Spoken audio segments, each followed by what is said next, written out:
मैं कोलकाता केस में एक ट्रेनी डॉक्टर हूँ और आज मैं आपको अपनी पूरी जीवन कथा बता रही हूँ। मैं अपने माता पिता की इकलौती लाडली बेटी हूँ, जिसका सपना था कि बड़ी डॉक्टर बनकर अपने माता पिता का नाम रोशन करना और उनके सपनों को पूरा करना। आज आप मुझे कोलकाता में एक ट्रेनी डॉक्टर के रूप में जानते हैं।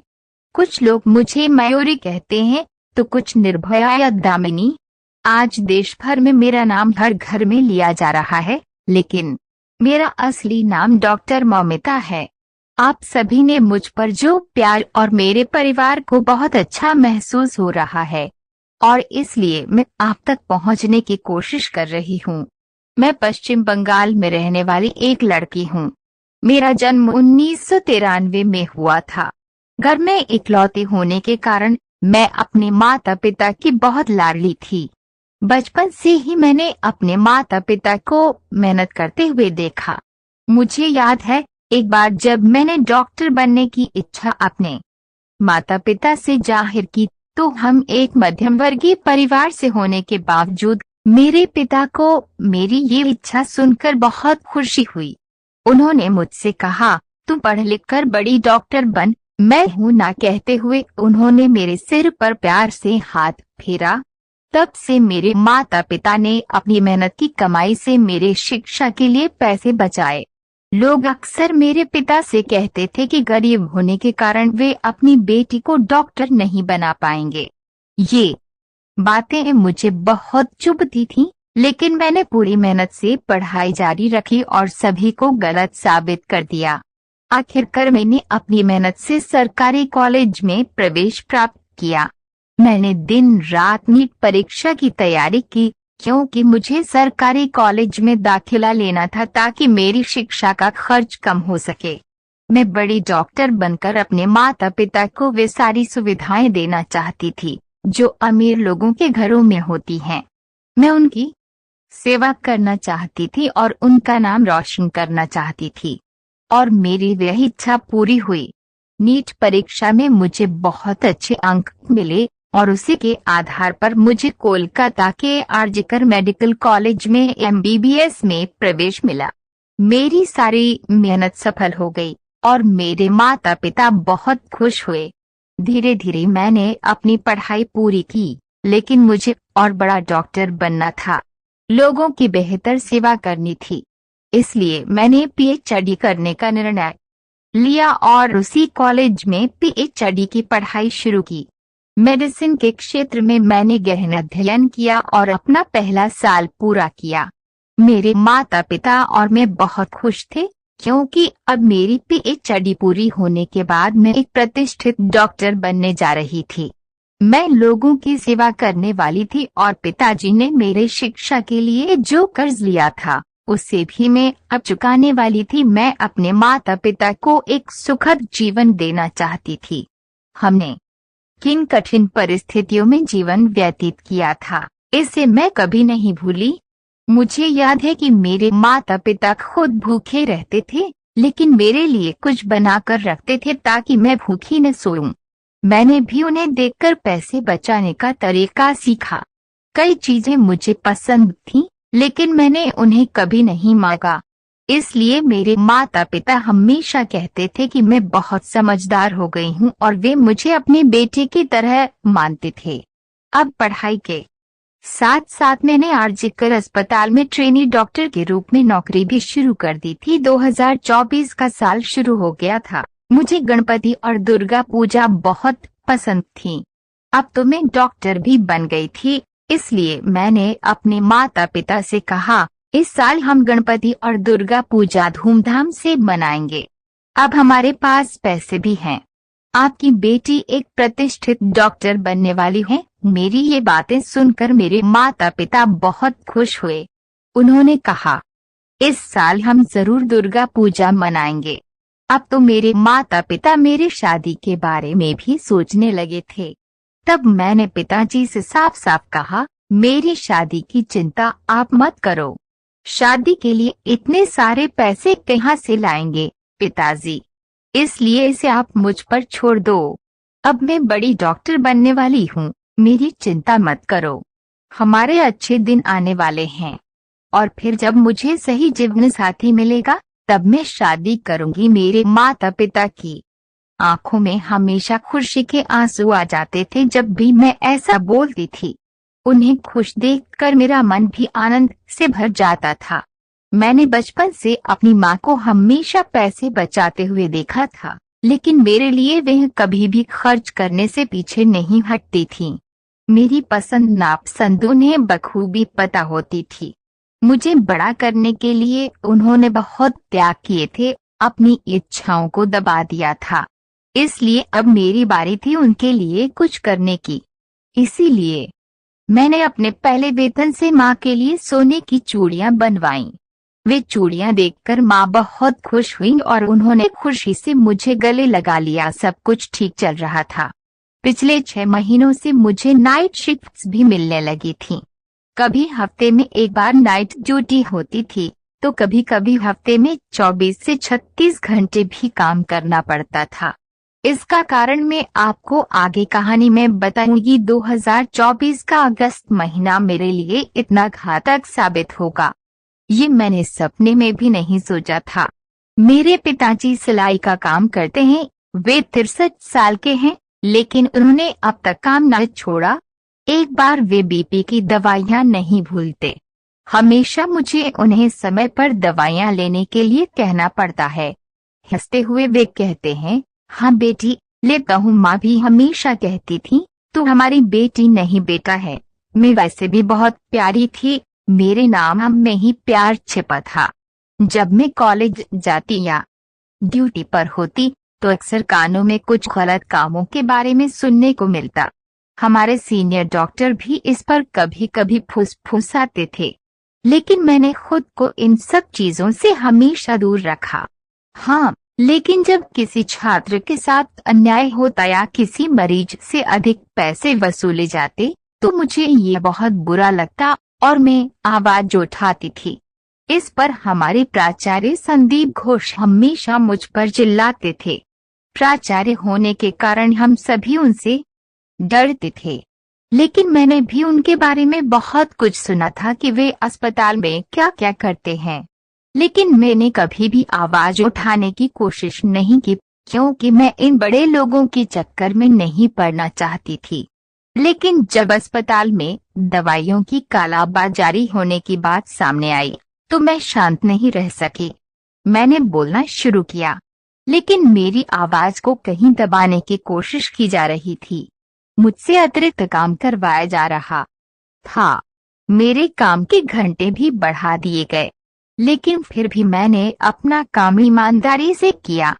कभी कभी मैं अपने पिताजी को ये बातें बताती थी, लेकिन वे मुझे कहते थे, बेटी तुम इन सब चीजों में मत पड़ो, हम गरीब लोग हैं, ये बड़े लोग हैं, इनके हाथ बहुत ऊपर हैं, ये तुम्हारी मेहनत पर पानी फेर देंगे। हम साधारण लोग हैं, तुम अपनी पढ़ाई पूरी करो, फिर हम देखेंगे क्या करना है। पिताजी के शब्द सही थे। यहाँ तक पहुँचने के लिए मैंने बहुत मेहनत की थी। इसलिए पिछले 6 महीनों से मैं प्राचार्य और विभाग के उत्पीड़न को सहन कर रही थी और शांतिपूर्वक सिर्फ अपना काम कर रही ही। शायद मुझसे इन लोगों को खतरा महसूस हो रहा था और इसलिए उन्होंने पहले से ही कुछ योजना बनाना शुरू कर दिया था, लेकिन मुझे इसका जरा भी अंदाजा नहीं था। कभी कभी मेरी दोस्त और मैं इस विषय पर चर्चा किया करते थे कि हमारे अस्पताल में कितने गलत काम हो रहे हैं, लेकिन हम हमेशा बोलते बोलते चुप हो जाते थे क्योंकि हमें इन चीजों में उलझना नहीं चाहते थे। खैर, हमारे अस्पताल में 2019 में संजय रॉय नाम का व्यक्ति भर्ती हुआ था। वह के आरजी अस्पताल की पुलिस चौकी में काम करता था। वह 4-5 साल से यहाँ काम कर रहा था, इसलिए उसे हमारे हर विभाग के बारे में पूरी जानकारी थी।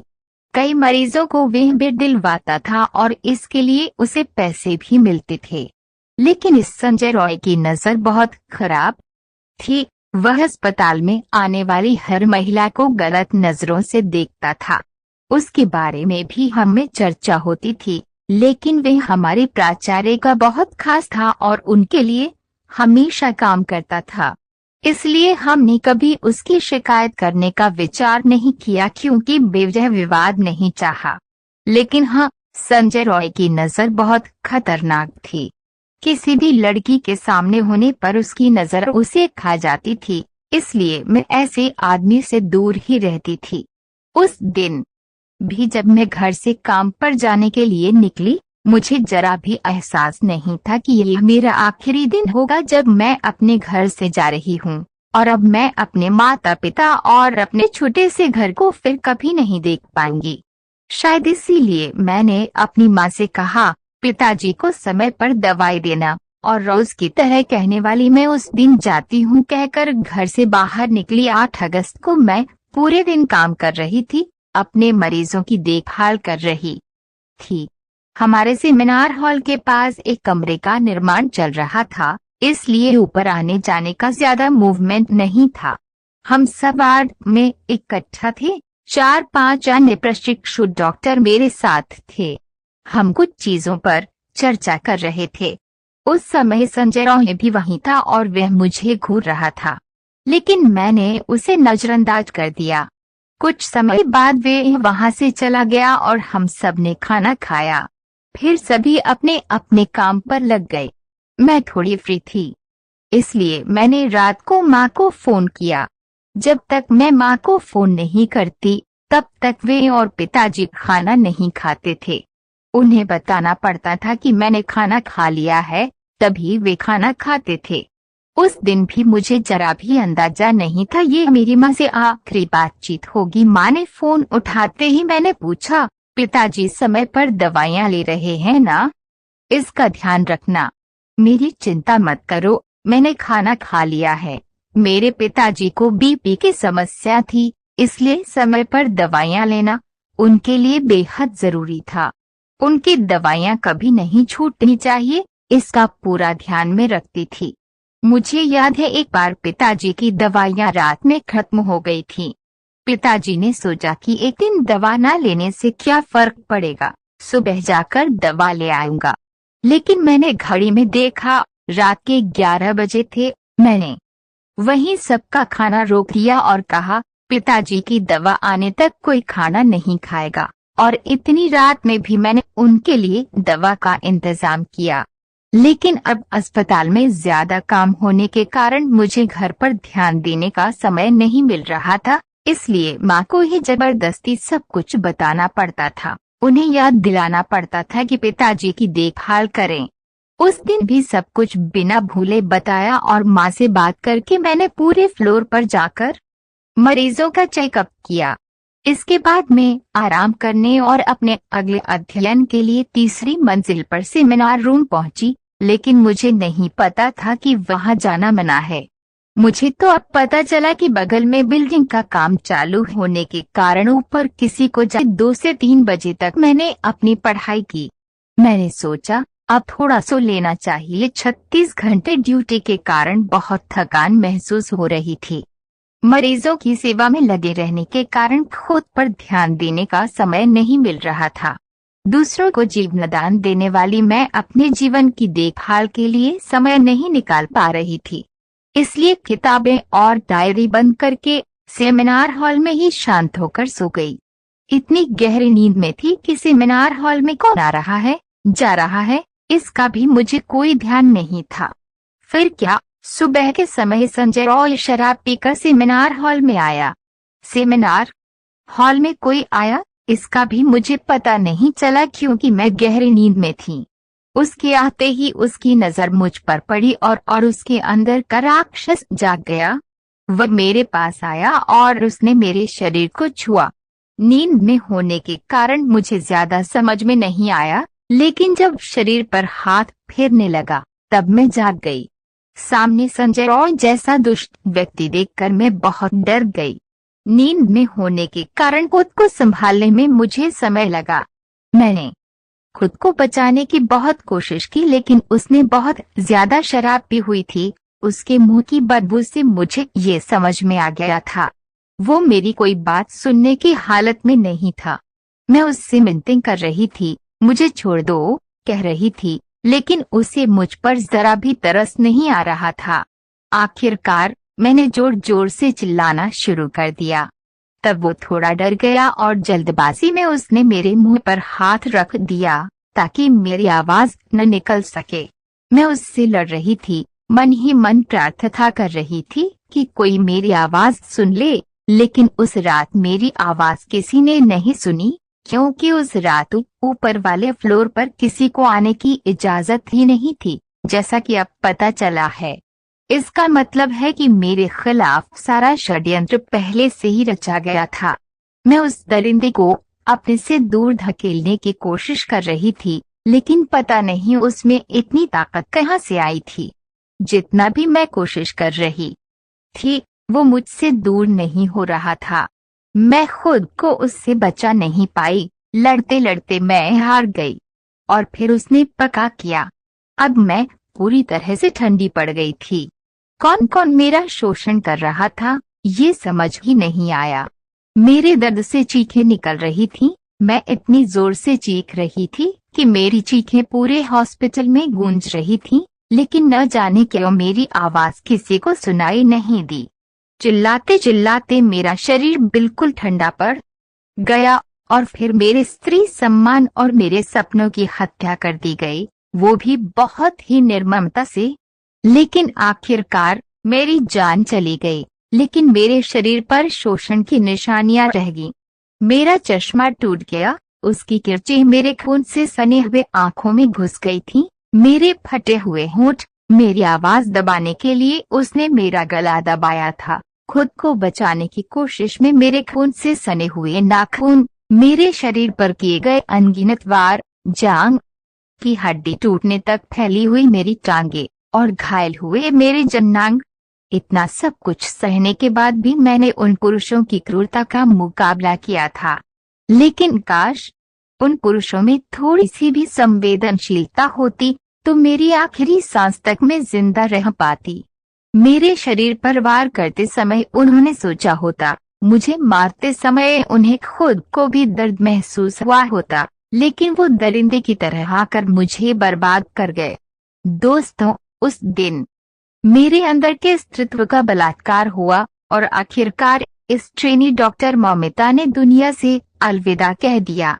मरते समय मेरी आंखों के सामने सिर्फ मेरे माता पिता का चेहरा था। अब उनका क्या होगा, यही सवाल मेरे दिल में बार बार आ रहा था। हर दिन दूसरों की जान बचाने वाली मैं, मेरी जान बचाने के लिए वहाँ कोई नहीं था। मरते वक्त भी मुझे यही डर सता रहा था कि मेरे माता पिता इतने बड़े दुख को कैसे सहेंगे। उस दरिंदे ने मेरा शोषण किया, मुझे जिंदा रहते हुए मार डाला, मेरी हत्या कर दी और फिर मेरे अधनंगे शरीर में कपड़ा डालकर ऐसे चला गया जैसे उसने कुछ किया ही नहीं। मेरी आत्मा तड़पता रहा, मेरे सपने अधूरे रह गए। हर दिन 10 से 12 घंटे की मेहनत से मैं यहाँ तक पहुँची थी। हमारा सपने की रात में टूट गए। मेरे लिए पूरा दिन सिर्फ एक काम था, मुझे किताबों के अलावा कुछ भी नहीं पता था। मुझे एमडी में गोल्ड मेडल चाहिए था, टॉप कर डॉक्टर बनना था। मैंने अपनी डायरी में भी यही लिखा था, क्योंकि मेरे माता पिता ने बड़ी मेहनत से मुझे पढ़ाया था और एक रात में उनकी मेहनत और मेरी पढ़ाई सब कुछ जलकर राख हो गई। दोस्तों, एक षड्यंत्र का शिकार फिर एक अबला हो गई। ऐसे अपराधी के प्रति सरकार को क्या फैसला लेनी चाहिए, कमेंट